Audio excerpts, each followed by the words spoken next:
Hello everybody and welcome back to my channel. So this is part 2 of the CULTS series concerning Heaven's Gate. If you haven't seen part 1 yet, I will place a card here for you, and I will also place the link in the description box so you can go and watch part 1 before you watch part 2. This series is also going to be followed by a third part. It's 5:30 in the morning here. I'm trying not to be too loud so I don't wake anyone up, especially a little 2-year-old named Bella who wakes up all the time. I just saw a commercial and it said, you spend half your life in bed, so it's important to have a good mattress. I don't know if they were exaggerating these statistics, because first of all, that's depressing, but I don't know who these people are who are spending half their life in bed, because it's not me, which I guess I should be happy about, because like I said, that's depressing. So without further ado, let's just get right into part 2, because we have a lot to cover today. April 15th, 1985 is the last time that Terry will receive a letter from her mother, Bonnie Lou Nettles. The letter is signed, "All My Love, M." Just M, not mom, not your mother, all my love, M. She was at this point receiving letters regularly from her mother, at least once a month, and when she didn't get anything for 2 months and 3 months and 4 months, Terry looked all over for her mother. She was worried. She at one point even tracked her down to where the cult members were staying. She got someone on the phone and she asked to speak to her mother. And they asked her what it was about, what it was concerning. And she said, well, it's a private matter, but if I have to tell you in order to get her on the phone, I will. But why don't you just tell her I want to talk to her? And then, see if she wants to talk to me. And if she doesn't want to talk to me, that's fine. I just want to know she's okay. They would not put Bonnie Lou Nettles on the phone. And of course, this was because by the time Terry tracked the group down and tried to get a hold of her mother was already dead.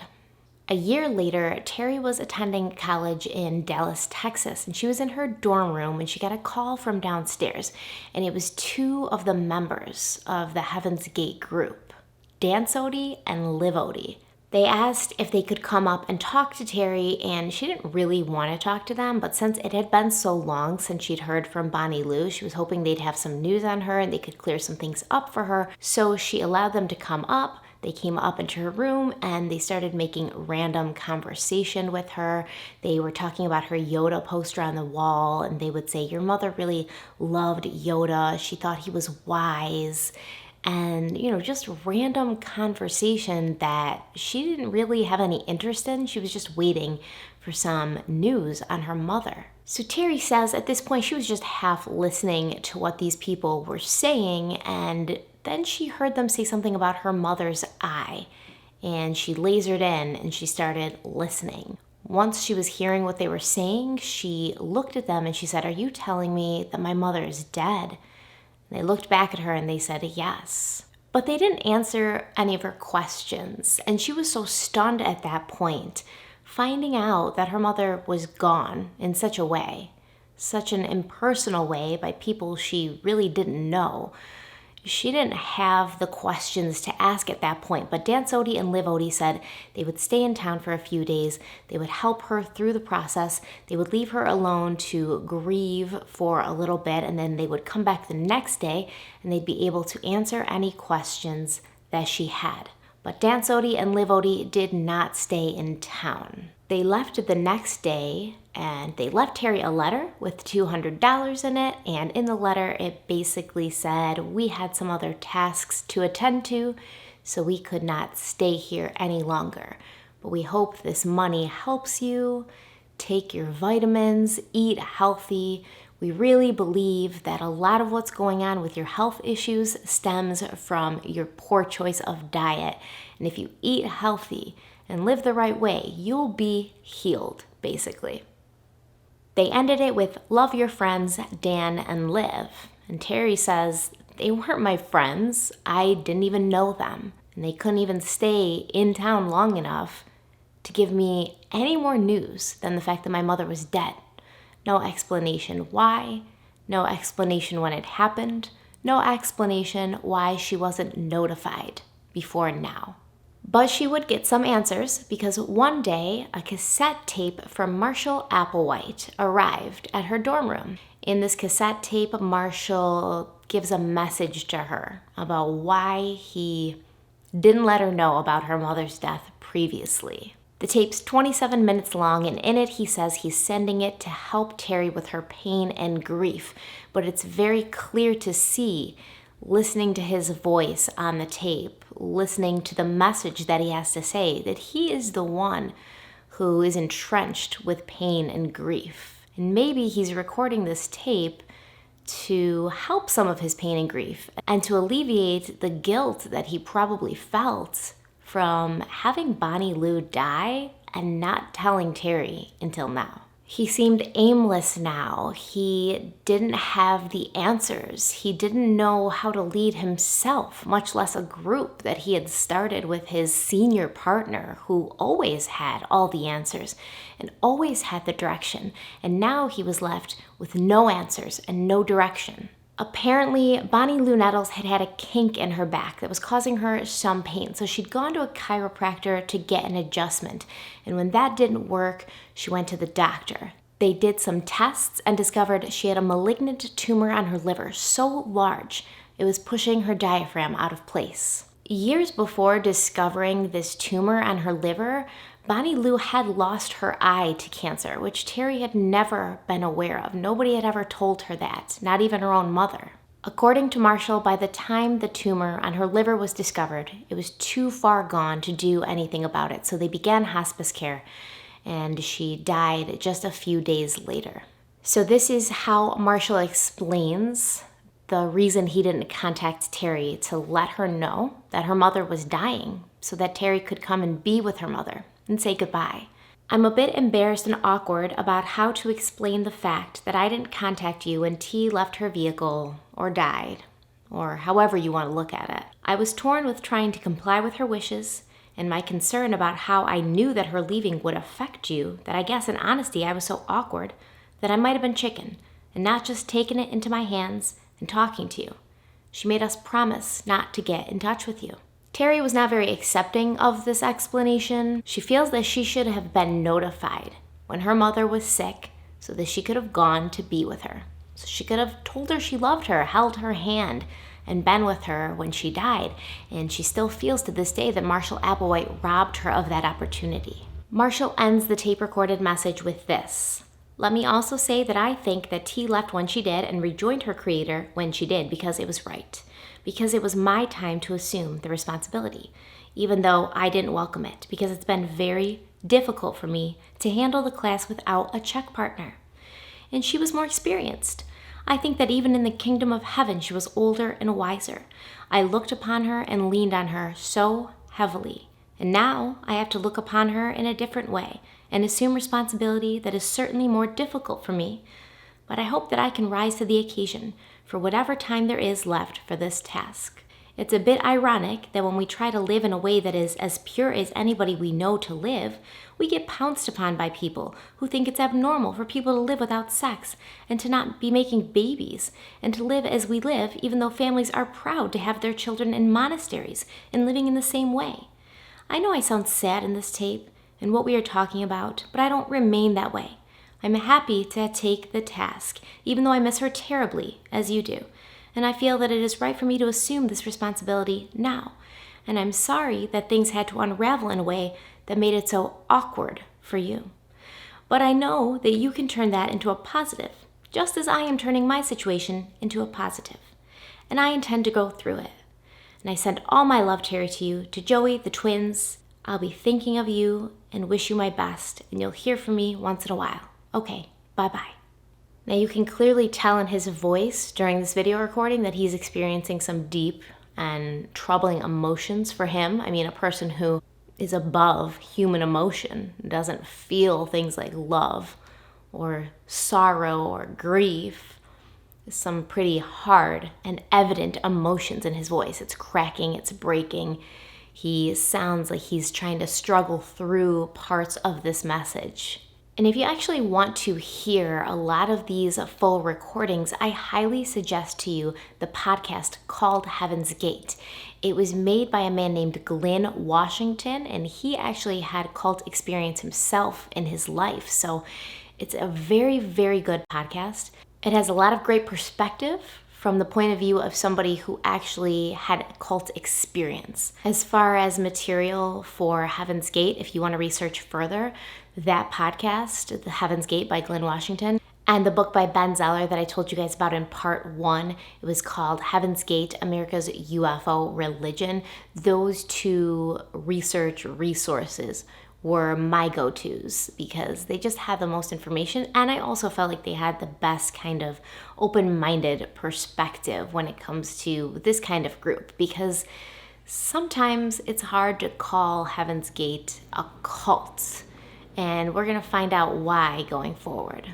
Bonnie Lou's death obviously caused some problems with the group because they had always been told that the two could not die of natural deaths, that if anything happened to them where they were sick or mortally wounded, the alien technology that was inside of them would heal their bodies. They were also told that you could not ascend to the next level if you died this way, a natural human death, but here T was. She had suffered and died in front of them. And how could he explain this? How could they be the two when there was only one? A feeling of confusion swept through the group, but they only lost one member at this time. Applewhite was able to spin it and explain to them that he didn't really know exactly what happened, but T was waiting for them on the next level. He theorized that the human body, the human shell, the human vehicle that her extraterrestrial being had been occupying just couldn't handle the spiritual energy of the otherworldly being that was inside of it. And because of this, it started dysfunctioning and breaking down. And the cancer was basically a symptom. So basically, she was so strong, so powerful, so mighty that her human vehicle couldn't hold her spirit any longer. And she had to go to the next level prematurely. But she was waiting for them. So don't worry, guys. You're going to see her again soon. The group really had no choice other than to accept it as a test of faith and loyalty and move on. This is the point where Applewhite did mention something that showed a shift in his ideology and the way he would teach going forward. He mentioned, hey, maybe these earth bodies are too weak for our extraterrestrial spirits, and we might have to abandon our earth bodies as well in the future. And he kind of left it at that. He just kind of, dropped it there, saw if they would pick it up. But he was starting to plant the idea of suicide in their minds. The main proponent of this group before this time was, you can get into heaven without dying. You don't have to die to become an immortal being in a utopia universe. You can bring your physical body there, and then the aliens are going to change your physical body into a new and improved version of your body that can survive in this extraterrestrial land. But you don't have to die. Now that Bonnie had left her body behind, it hit him very hard, it hit the group very hard. Now he's starting to kind of slowly and subtly introduce the idea that they might have to leave their bodies behind as well. Bonnie Lou Nettles was cremated, and Applewhite led a ceremony while her ashes were spread over the water at White Rock Lake in Dallas, Texas. After she was gone, in a very uncharacteristic move, Applewhite let the group go home and spend some time with their families. Now, I suspect that this was so he could grieve and show his weak human emotions in peace and solitude. And he didn't want people to see that, obviously, because he was preaching day in and day out that you shouldn't have connections to physical things or people, that you would lose the desire to have those emotions and to have those connections once you reached the next level. So he probably wanted to just have a good cry, listen to like Joni Mitchell, and just be by himself with nobody there. So he released the reins and he let everybody go home for a little bit. Now, there were two followers in this group whose story touched me very much. Frank Lyford and his girlfriend Erica. They had met before they joined the group. Frank was 18 and Erica was 15, but she told him that she was 16. And he had a motorcycle at the time, which she thought was just the coolest thing ever. So she gave him her number and they started dating. But eventually they found out about Heaven's Gate and they thought, well, this would be a fun adventure, you know, before we get married and settle down and have kids, get jobs, we should go on an adventure together. And this sounds like it would be a fun adventure. Before going into the group, they kind of came together and they were like, you know, this means we're not going to be able to be together while we're there because they don't believe in sex and they don't believe in relationships or love. And Frank loved Erica very much at this time. So it was hard for him. He was a little hesitant at first, but she really wanted to do it. And he thought, hey, we can just go there, like experience it for a couple weeks. He was thinking it was going to be probably more of like a commune and they would go there and they would work and they'd kind of see each other every so often, but they just couldn't, you know, be together. You know, they both had mixed feelings because they basically just started their relationship, but they didn't want to miss out on the possible opportunity to go to the next level. They wanted to see what it was all about. And Frank naively thought, if it's not for real, we'll just go. Obviously, as a part of the group, it was drilled into them that love and attachment were not allowed. Not only that, relationships were dangerous. They were dangerous to your own spiritual development. Relationships and love and connection to another person, it would hold you back from reaching your full potential. It would distract you from seeing what you could achieve and doing it, because that was what human emotions were put on earth for, to keep people distracted and their brains muddled so that they wouldn't reach a higher spiritual level. As I'm saying it, it just sounds so selfish, right? Like, you can't love other people or be loved by other people because it will prevent you from reaching your full potential. But these people are all about, you know, hating everything that's self-serving, hating everything that puts yourself first. They want to be service-oriented kinds of people who help others.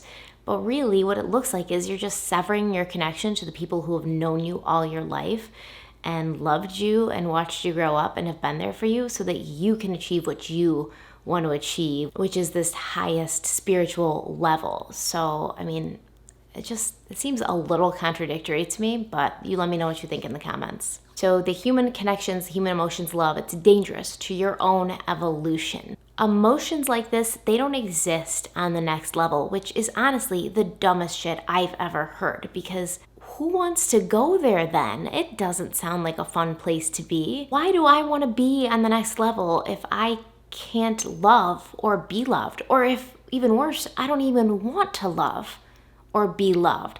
It sounds like the saddest place ever, just filled with robots who are just walking around, not falling in love and not having sex. I don't want to go to the next level. If that's what the next level is, I'll stay here, where you can love whoever you want and eat as much chocolate as you want. When Frank and Erica joined the group, they were told they should not see each other or interact with each other because it would hold them back from their journey forward. And they were given different check partners. So they would sometimes see each other in passing or when they had meetings or classes. But at that time, their senses were so dulled from the monotony of everyday life, which is basically the same thing every day they would do. It was so structured, indoctrinated now with the idea that love is bad, sex is bad, any feelings are bad. Their senses were dulled by this. They were numb inside. When Applewhite let everybody go home, Frank and Erica, who both lived in Calgary, they were allowed to travel together. They had to get permission to travel together, but Applewhite allowed it. So they were actually in the airport and they were waiting for their flight. And Frank remembers sitting on the bench next to Erica and just feeling her presence next to him. And he felt this return of this overwhelming sense of love. You know, that amazing feeling that just makes your stomach feel like it's inflated by a balloon and it's pushing up into your chest and it's just gonna like spill out, and you just have to tell the person that you love them or hug them or, you know, kiss their face. It's how I feel every time I look at my kids. So he reached over to hug her. And she looked at him and she said, I'm going to hug you back because I asked permission from Joah already. And he said that if you tried to hug me, I could give you a hug back. They held each other for a couple of moments, probably the first human connection they'd really had in so long. And he remembers thinking, let's leave this behind. We can just forget this ever happened. We can be together. He was thinking it, but he didn't say it. And he says, if she had said it to him and he knew that she was thinking it too, it would have been over then. But he was afraid to say anything. They joined in 1975. Lou Nettles died in 1985. So they'd been with this group for 10 years at this point. They'd been living together but apart for 10 years. And after 10 years, he still felt this overwhelming love for her. But he'd also been living in an environment for 10 years where he'd been told that love is bad. Love is wrong. You shouldn't experience it. It's dangerous. Where he'd always had a check partner. This was the first time they didn't have check partners. This was the first time they were alone together in 10 years. So even though he felt that he wanted to say those things, and he strongly felt those things, he was afraid to say those things. He knew he'd probably be in trouble for feeling it or thinking it. So she never said it, and the moment passed. David also got to go home to his mother, Nancy Brown, and she had been thinking of him and fighting for him every single day since the moment he'd left. When he got there and he showed up at the door, they were just overwhelmingly happy to see each other. She was happy to see him. He was happy to see her. They hugged. She just wanted to hug him forever. She didn't want to let him go. She made a birthday cake for him for 10 birthdays that he'd missed while he'd been gone. And they sang happy birthday and they had, a great time. It became a little bit awkward when some other people were asking David about the group. And, he just answered like, this is right for me. I heard trumpets. When I joined this group and heard what they had to say, because he was probably coached to not talk about the group. He was probably told to not talk about the group. And David did not stay long that day. He went into the kitchen at some point and he made a call to most likely his check partner or another group member. And then he came out and he said, I have to go. The same day he came, he left. But Nancy made him promise before he left because of what had happened to Bonnie Lou. She said, listen, if you're ever sick or you're ever in trouble, please just promise you'll make sure you let me know. Let me know. And he promised her that he would. He walked out the door, and it's the last time that Nancy Brown would ever see her son. So it seems pretty obvious that after Bonnie Lou's death and the group's short one-day-furlong home, things turned darker for the group. Their ideology, their mission statement, it turned darker and more apocalyptic. The group actually had PR people who would release statements to the media, although no one was really asking. They would just release the statements to the media like, oh, if you want to know about our group, this is what we believe. Nobody was really threatened by Heaven's Gate. Nobody thought of them as a dangerous cult. Nobody figured they would hurt themselves or others. They thought they were just some wacko religious group who were, practicing quietly and didn't really have a lot of members and, whatever. We're not concerned. So nobody was really asking about Heaven's Gate, but they were telling as much as they could. They were trying to get their statement out there as often as they could. So they actually said things like Christianity's Satan or Lucifer was actually an extraterrestrial who had displeased the chief extraterrestrial by going on an ego trip. And so the chief had knocked this ego-filled extraterrestrial down into the Earth's realms, and that is his punishment. He was banned there. All Christianity belief systems and thoughts were planted by these Luciferian extraterrestrials, which is what they called the extraterrestrials who were on Earth, who meant to do Earth harm, as opposed to them, who they were extraterrestrials who just wanted to go back home to the next level. These other extraterrestrials were there to mess everything up and cause chaos and corruption and problems on Earth. The Luciferian aliens were the lawless beings masquerading as humans on Earth. The criminals, the corruptors, the bad people, the serial killers, the crooked politicians, the dictators that ordered their own people killed or other people's killed. These were Luciferian aliens. And their main purpose was to cause darkness and evil and basically set the world on fire by pulling the strings behind the scenes like demon puppeteers. So if you've ever heard the theory about the lizard people or the reptilian people, this is pretty much the same concept. A man named David Icke claimed shape-shifting reptilian aliens controlled the earth by taking on human form and gaining political power to manipulate human societies. He claims that most of the world's ancient and modern rulers are related to these evil lizard aliens, including the Rothschilds, the Bushes, and the entire royal family in Great Britain. Earth was a battleground between good and evil. Hell and purgatory existed, and it was the very world we were living in. Genotti, the PR person for the cult, put out a statement and said, "Who are the real occultists? Where are there more meaningless, unnecessary rituals performed than in the church? Baptism, funerals, marriage, crossing oneself, kissing the ring of the Father. Who are the number one promoters of idolatry? Christians." They said prayer was just a radio transmission that reached the ears of the evil Luciferian extraterrestrials. Biblical miracles were not miracles from God, they were extraterrestrial interference. They talked down about conventional religion, saying, "We're science-minded. We don't deal with superstitions like the church. We deal in facts." But they went after science too, which they just said was a bunch of nonsense that human Earth scientists who were probably also evil Luciferian aliens had put together, and none of it could be proved, and it was called by them the cult of science, which is very ironic. Christianity and Earth religions were just all superstition created by evil extraterrestrials to control and manipulate the human species. And science, they didn't know what they were talking about either. It was all just, mumbo jumbo that was made up, probably again, by Luciferian extraterrestrials. However, they loved science fiction. Science fiction was their jam. And they used science fiction to recruit people because it was something that people were comfortable with. Science fiction was very popular at this time. We already talked about that on movies, TV, books. It was everywhere, and people were super, super into it.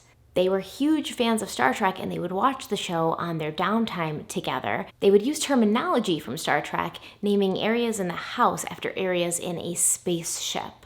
In the early 90s, the group got really involved with the internet, and a lot of members of the group became pretty proficient, if not good, at web design, and they actually worked to design other companies' websites for money. They created a web design firm that was called Higher Source, and they claimed that Higher Source could bring you from corporate to cool like a chameleon.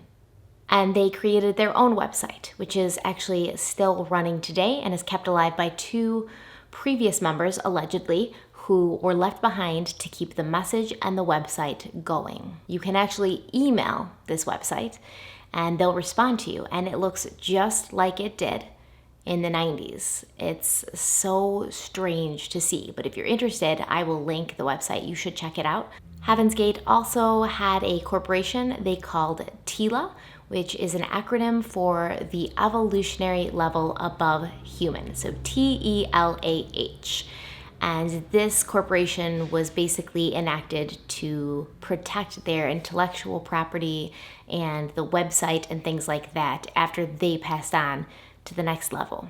Also on this website is a picture of what the group thought a being on the next level would look like, which is so complicated to me because wasn't Marshall Applewhite on the next level before, and he came back down to Earth to inhabit his human vehicle to bring other people back to the next level? Wouldn't he know what a being on the next level would look like? Why are we theorizing here? But here's the picture, and here's what they thought this being would look like and be like. They were described as the ideal form of biological existence. These beings would be pleasant looking, almost childlike or wisely gentle in appearance, and they were ageless and genderless. The aliens were crew-minded, service-oriented, and found things like lust, greed, and self-serving pursuits abhorrent.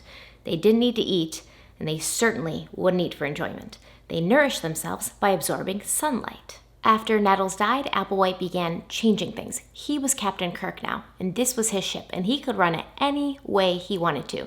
He started using these weird agricultural or horticultural terms. If you love the kingdom of heaven, or the kingdom of God, or the level above human by whatever terms are in your head, and you hate this world, don't forget we're at a very unusual time. We're at the end of an age. Now, you can say, well, boy, you're really trying to fill me with fear, aren't you? If it works, I would.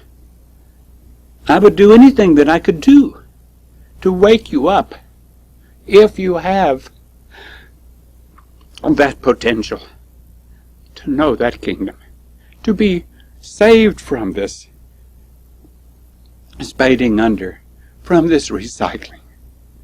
I mean, I don't care for any of the fame or glory of the human world. It's absolutely worthless to me. I can't wait to get out of here. There's nothing this planet or this civilization or this kingdom level has to offer me. I am away from my Father to be here. Anything that I could sacrifice in this world is no sacrifice at all compared to what I sacrificed in leaving there to come here to try to help those that were given to me as a task. I apologize for being so emotional, but that happens to be the truth. I want to leave here. Now, I'm in a vehicle that is already falling apart on me, and I'm desperate to try to help you have a last chance to go. Let's go back to title of tape. Title of tape is Last Chance to Evacuate Planet Earth, to get out of the human kingdom, get out of the planet, leave it literally. Now, leave it literally means, well, what is literal?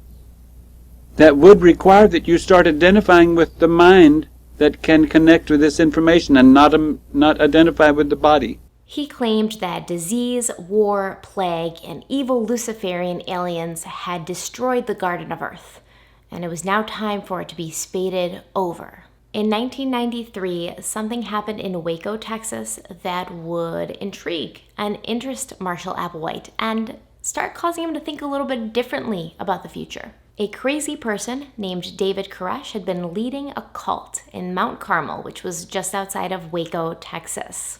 And because it was indicated that the group possessed illegal firearms and explosives, they were raided by the ATF. 75 cult members died that day on April 19th, 1993. 19 of them were children. According to Frank Lyford, Applewhite watched Waco unfold, and he wondered aloud if his followers would be as loyal to him as David Koresh's were. He started throwing around the idea that maybe they should get some firearms. Maybe they should start, arming up because the government was going after religious groups like themselves. And a couple of the group members thought that he was trying to bring in firearms and explosives so that he could almost prompt the government to interfere with their group. That he could kind of replicate what happened at Waco with his group by, bringing in guns and bringing in bombs, hoping that the government would come in and take care of the job for them. This would match with his previous theory of he and Bonnie being crucified by the unbelievers and resurrected 3 days later to bring everybody up to the next level. He then started bringing up the idea of leaving their vehicles a lot more often. The group had actually taken a job testing camping equipment in a warehouse in California. And while they were there in the warehouse that night, they were going to just, sleep in the tents and make sure they were structurally sound and didn't fall down on them at night while they were sleeping. I guess it sounds kind of like an awesome job because if I'm going to be camping, it's going to be inside. So after they had gotten their tents set up and everybody was kind of settling in for the night, Applewhite called them all together and he said to the group as a whole, how willing would you be if we had to leave our vehicles behind before we went to the next level? He said he'd already looked into it. He knew how to carry it out, what to use. They would use a barbiturate, which would make them sleep forever. He already knew how to get the barbiturate, how much they would need, which would have freaked me out, honestly, because you're already thinking about this before you've even asked us how we feel about it. But he asked the question as a whole, and then he would call on each person individually in front of the group and say, would you be willing to do this? A newer member who had just joined the group about 3 weeks prior to this question being asked said he told the group, this is where I want to be, and I think I can do it. Asking each person separately to say out loud their answer in front of the group is, to me, a manipulation tactic. It's like a group bullying effort. You're going to be more likely to go along with the group publicly and say out loud what you know everyone in the group is thinking, or what you think everyone in the group is thinking, than you would be to actually express your true feelings. So he knew this. I think Marshall knew this. He knew that everybody didn't want to appear to be weaker than anybody else. And even though they're elevated beings, there's still group dynamics in this group. There's still peer pressure. There's still keeping up appearances. There's still wanting to appear as if you're on board with what everybody else wants because they were crew-minded. They all wanted to be the same. They all were told they had to be the same. So they all had to think the same. Individuality was snuffed out when it was seen. They all had to act, look, and think the same. So if you were going to stand up when everybody else was saying yes and say no, you weren't going to fit in. And that was a lot of these people's problems to begin with, that they had gone through the world and through their life feeling like they didn't fit in. Now they found someplace they did. Were they going to say something out loud that was going to cause them once again to become an outsider? And of course, it was also a hypothetical question, right? So people weren't really like, this is happening right now. We're going to do this right now. Like it was with Jonestown and Jim Jones, who would be like, okay, we're going to kill ourselves right now. And then, are you guys ready? This was more of a hypothetical, like, would you do it? If it ever popped up that we might need to, would you be willing to do it? So it was hypothetical. So a lot of people felt pressured. A lot of people felt like just asking this to ask it. And maybe it's a test, because, everything's a test. And they just answered yes for the most part. Another member who had also just recently joined said no, he didn't think he could do it. He wasn't ready to leave his physical body, and Applewhite was fine with it. He wasn't rude about it, but he said, you don't belong here then, because you're not ready. You're not as spiritually elevated and opened as we are, so you're not ready for this. And he asked him to leave, and the next day the member left. So there wasn't any pressure, really. You could say no, but then you would be asked to leave. So it was basically, you're like 100% on board for this, or you can't be here. And a lot of people wanted to be there. A lot of people considered this group their family at this point. This was, the 90s. Many of them had been there since the 70s. These were people that they knew for years, that they had been with for decades, lived with every day, worked with, ate with, talked with. That was all they had. And they didn't want to say, no, I'm not down for this, and be asked to leave the group that had become their family. Frank Lyford was not there that night in the warehouse. He had already left the group. He had noticed that Marshall Applewhite had become meaner and harder since Bonnie Lou had died. Marshall would make fun of Frank's voice. If Frank spoke out in a meeting, he had a naturally deep voice, and Marshall would make fun of him and say, oh, you're just trying to sound more masculine. Why are you trying to do that for? And then he would mimic and mock him. Every time Frank spoke out loud, he would be mocked. And eventually, Frank became so anxious about speaking out loud, so nervous to voice his thoughts and his opinions, he developed a stutter, which he still carries to this day. Frank Lyford ended up, while he was still with the group, getting a job at a software company, and his boss was a woman who really saw potential in him, who believed in him, who would give him projects to work on, and told him, I trust you, I trust your judgment on this, you do what you think is best. And she would give him shout outs in meetings and say, Frank did an amazing job with this project. He was getting recognition. He was feeling he was accomplishing something, and he felt like he was part of something that wasn't trying to completely snuff out and crush every bit of creativity and individuality in him. And then he would go back to the Heaven's Gate home, wherever they were staying at that time, and he would feel like you couldn't be an individual, you couldn't be creative, you couldn't have anything about you that was special, and there was definitely no recognition. So he did end up leaving the group, and Applewhite tried to talk him out of it and said, "You don't understand, it's bad out there, Frank. Like, the world's dark and scary, it's bad out there." And Frank was like, "Yeah, I'd still much rather be out there than in here."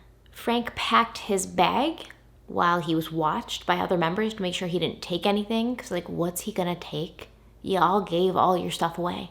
What's he gonna take? So when that question was asked in the warehouse, Frank wasn't there to answer it, but his old girlfriend, Erica, she was there. And she said yes, unequivocally, without any hesitation, allegedly. This was the first time the group had ever been asked directly if they would consider committing suicide. But from that point on, Marshall would mingle the idea of suicide with his teachings. There was a constant reminder that this is not me. This is a body. It's not me. This is a vehicle. This is a shell. This is a means to an end. This is a suit of clothes that I have chosen to put on today. But tomorrow, I could choose to wear something else.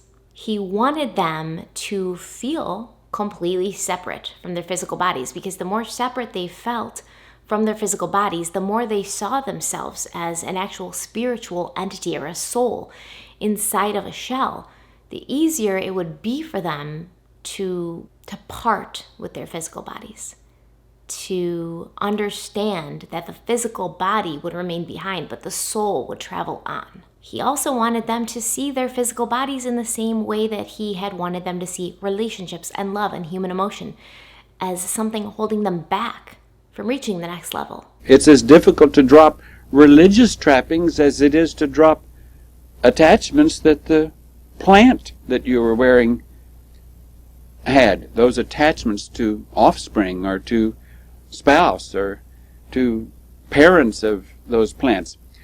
Funny thing is that in reality, those parents, human parents, do not possess the offspring they have.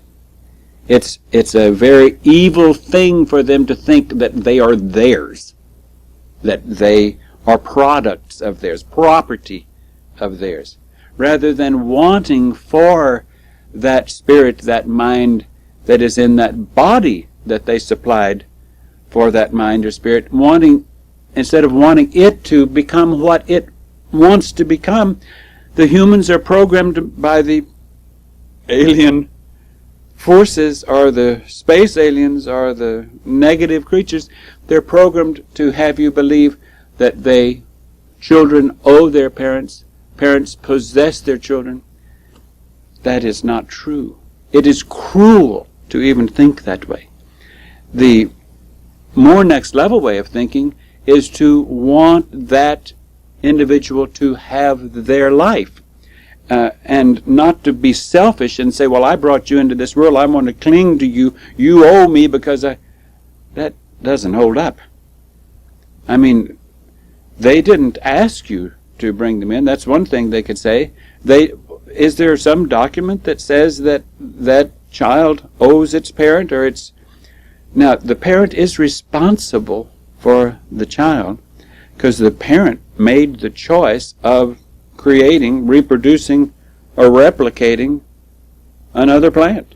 Before, it was you can bring your body to the next level and we'll fix it up to make it next level appropriate. But now it was this physical shell, this vehicle, this body, it's holding you back from reaching the next level. So he wanted to have them distance themselves from the physical body, but he also wanted them to kind of resent it and look at it as a shackle or a weight. Let's talk about Art Bell for a moment. Art Bell was a YouTube conspiracy theorist before YouTube even existed.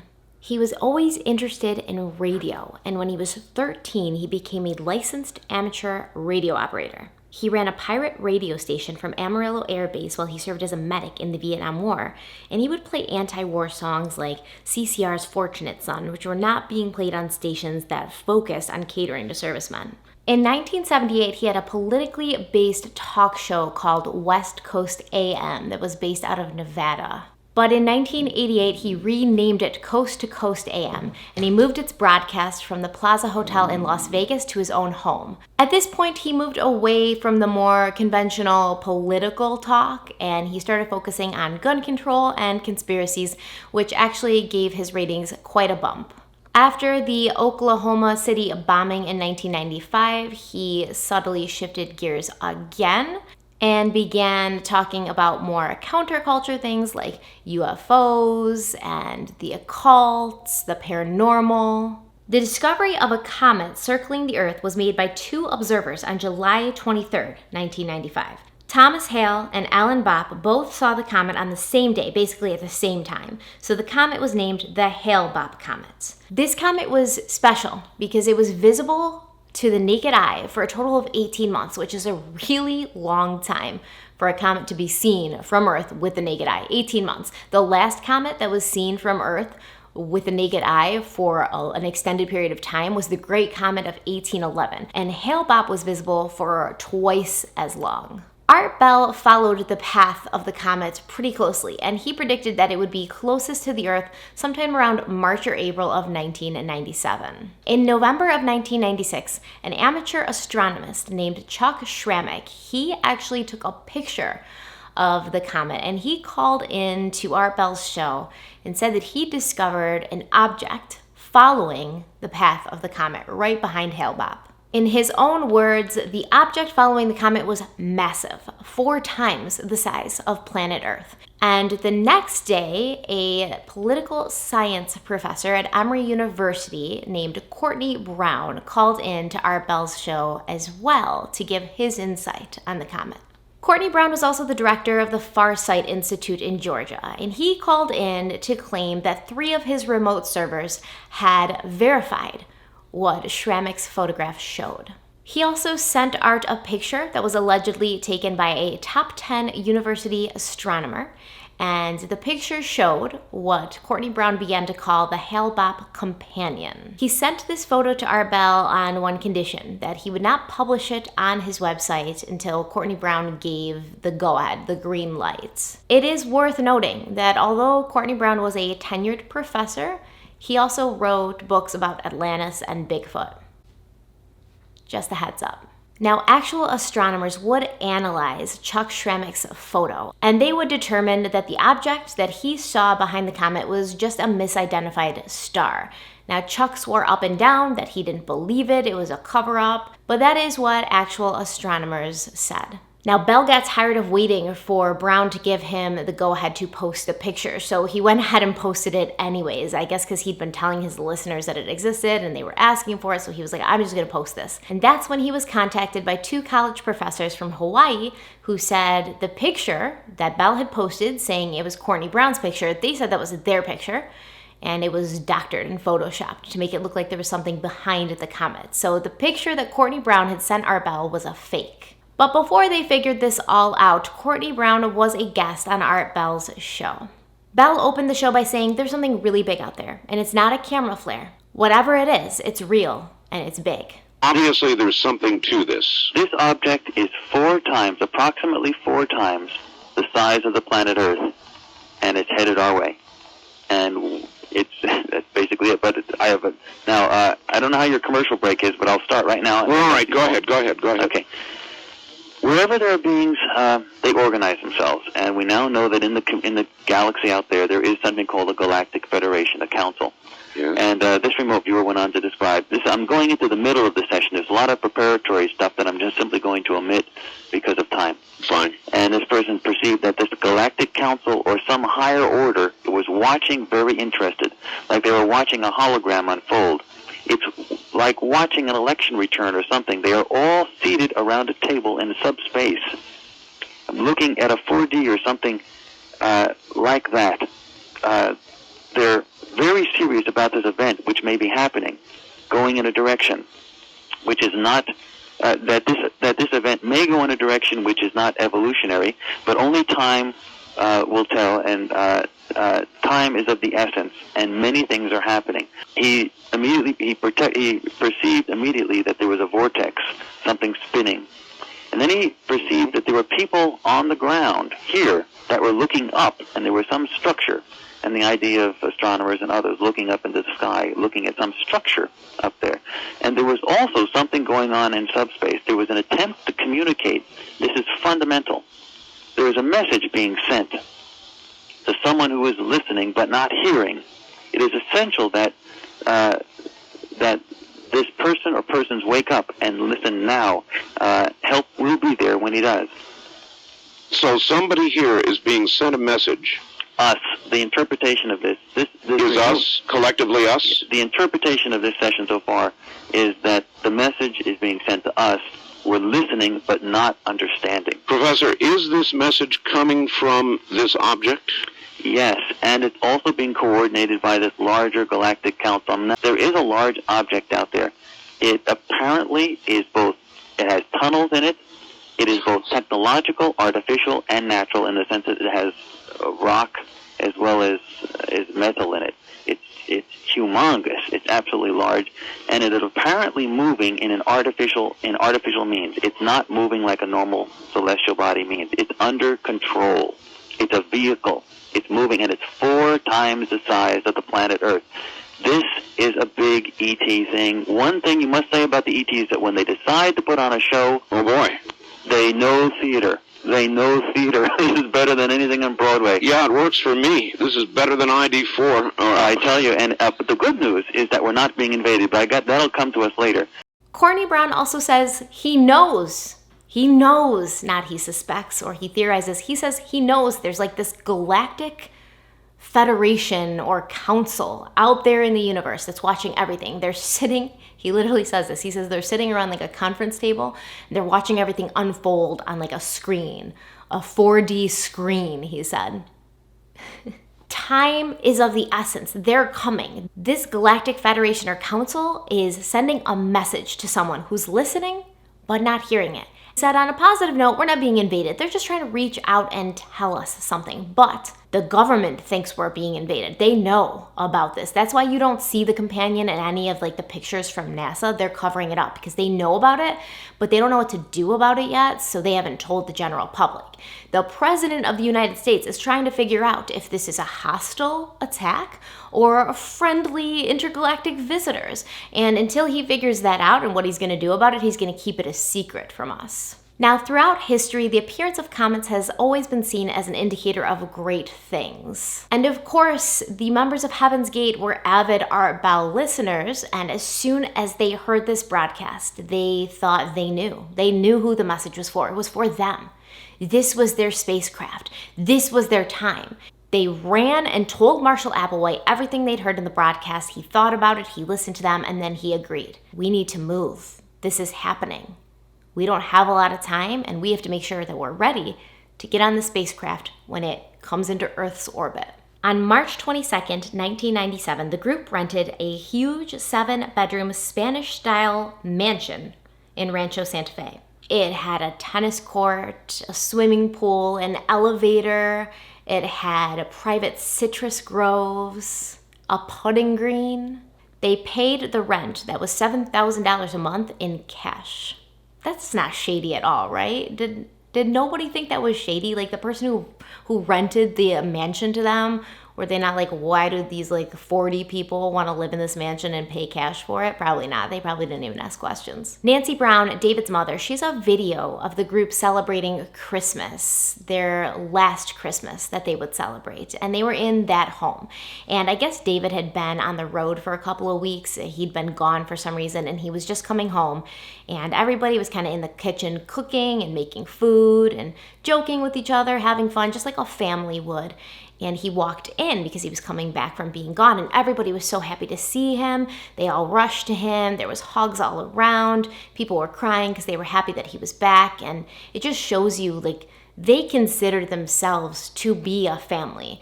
They cared for each other. They loved each other. Even though they weren't supposed to love anybody, They weren't supposed to have these emotions or connections to other people. They did.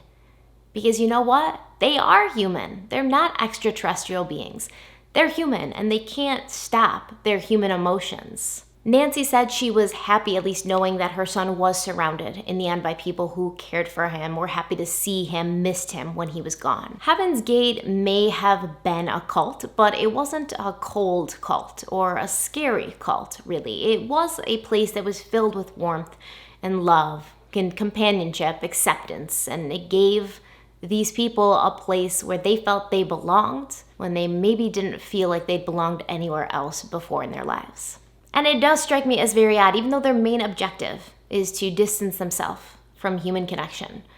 They seem to have a very close connection to each other. It was also here in this sprawling mansion that some of the male group members or cult members, they decided they wanted to be castrated. A lot of people think the initial idea came from Applewhite, that he made these people do this, but apparently that's not true. Some of the members who left before the suicides, they remember how it went down. Sawyer being one of them, his name's Sawyer, and he was actually a part of the whole wanting to be castrated thing.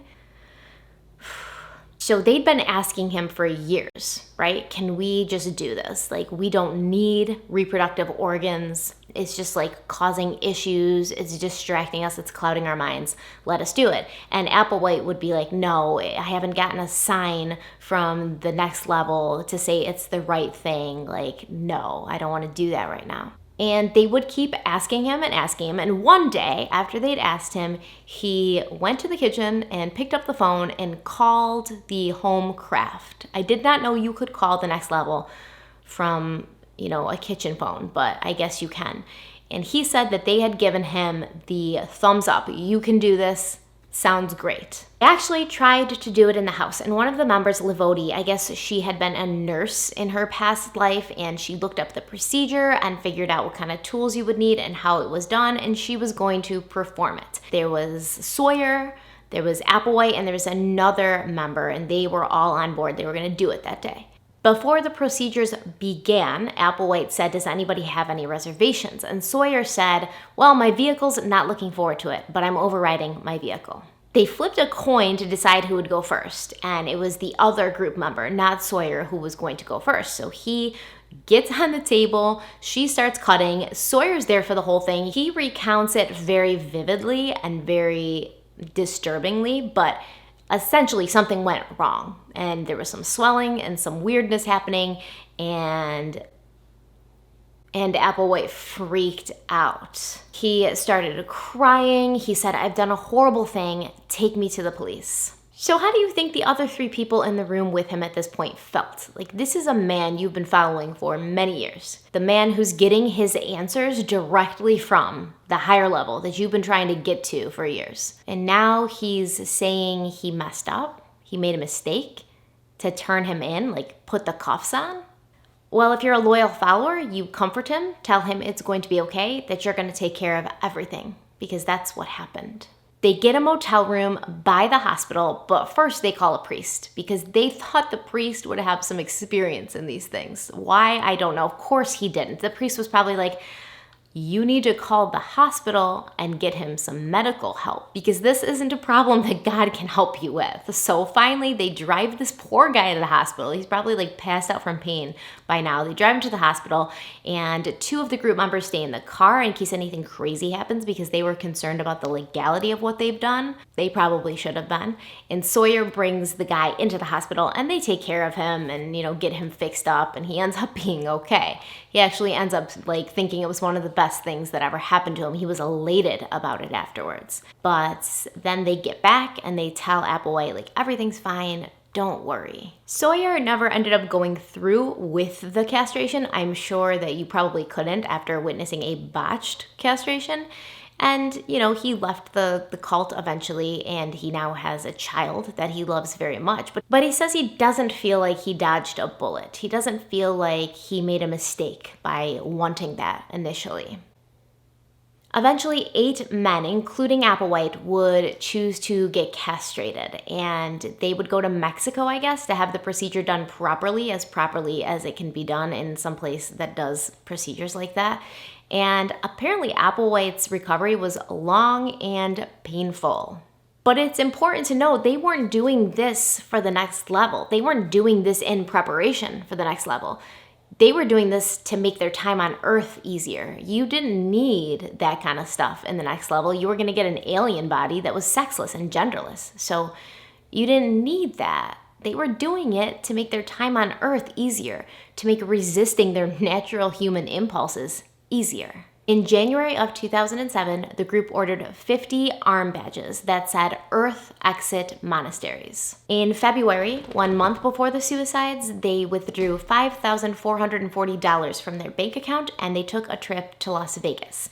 While they were in Vegas, they did things that you and I would do in Vegas. They stayed at the Stratosphere Hotel and Casino right on the Vegas Strip. They gambled. They went on a free fall ride kind of thing called the Big Shot. They acted like normal people doing normal recreational things, even though recreation wasn't allowed in the group. Having fun wasn't really allowed in the group, especially in a place like Vegas, right? Which you would think would be just full of all sorts of Luciferian extraterrestrials. This trip and similar activities to follow would be Heaven's Gate's last hurrah on Earth. They also kept track of their gambling winnings in their log, the log they wrote everything down in, and they won $58.91, and they found $2.28 in change and $20 in bills, also logged.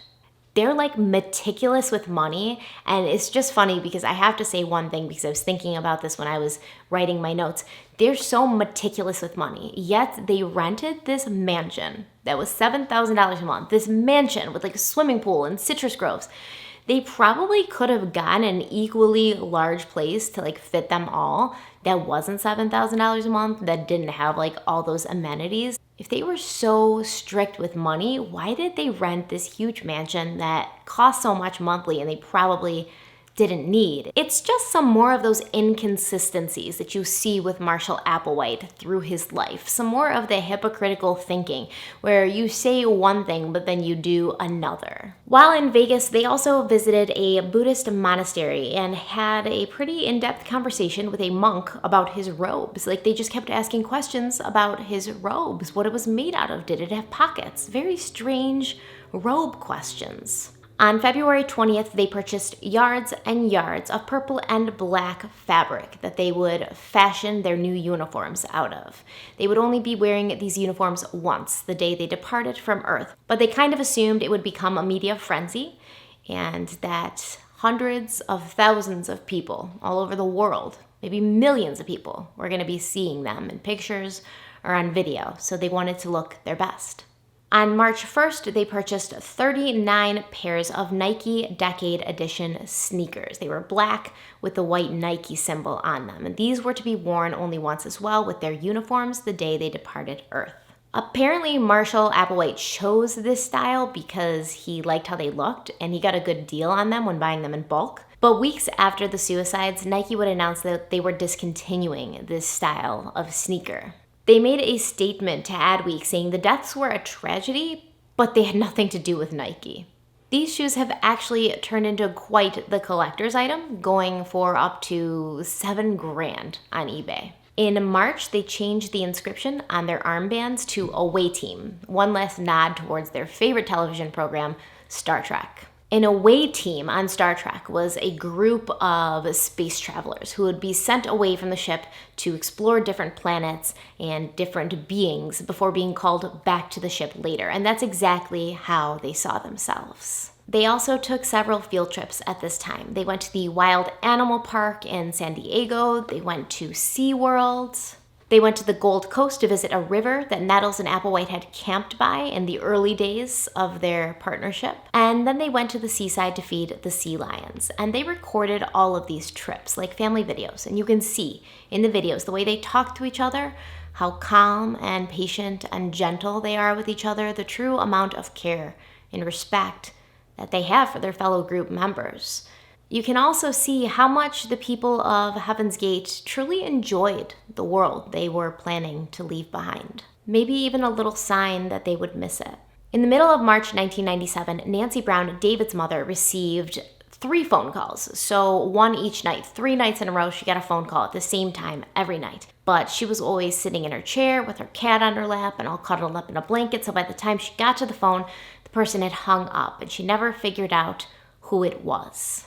Heaven's Gate planned every step of their exit, down to the very last detail, down to how they would be discovered after they died, how they wanted people to discover them after they died.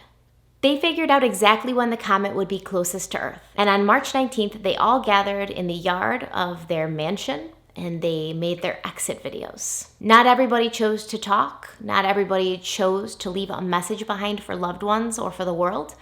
But the ones that did were allowed to. And they had a lot to say. And we're going to cover that in part 3. Thank you guys so much for being here. I hope you're enjoying this 3-part cult series on Heaven's Gate. I will get the last part up for you as soon as possible. Shouldn't be more than 1 or 2 days. I really thank you so much for being here. I love you guys so much. I know I've been MIA lately on social media. I know I've been out of it. I have been doing a lot of research trying to get all my videos in line. I have a lot of cool videos coming out, a lot of requested videos coming out, and a lot of things that I've just been pursuing individually as far as which videos and which cases I wanted to do. So I've been doing a lot of research. I've got a lot of stuff coming your way. I've also been dealing with some health issues and I've been exhausted. So I just, haven't been as peppy as I normally would be on social media, but I am, working on that and getting better. So don't worry about me. I will be back. I will be fine. I will see you guys in the next one. Stay kind and stay beautiful. Bye. She's like a sickness in my brain, a vision standing by the window pane. She ripples through the blinds and leaves me in a daze. It's in the way her body moves me, the way she grabs me and intoxicates.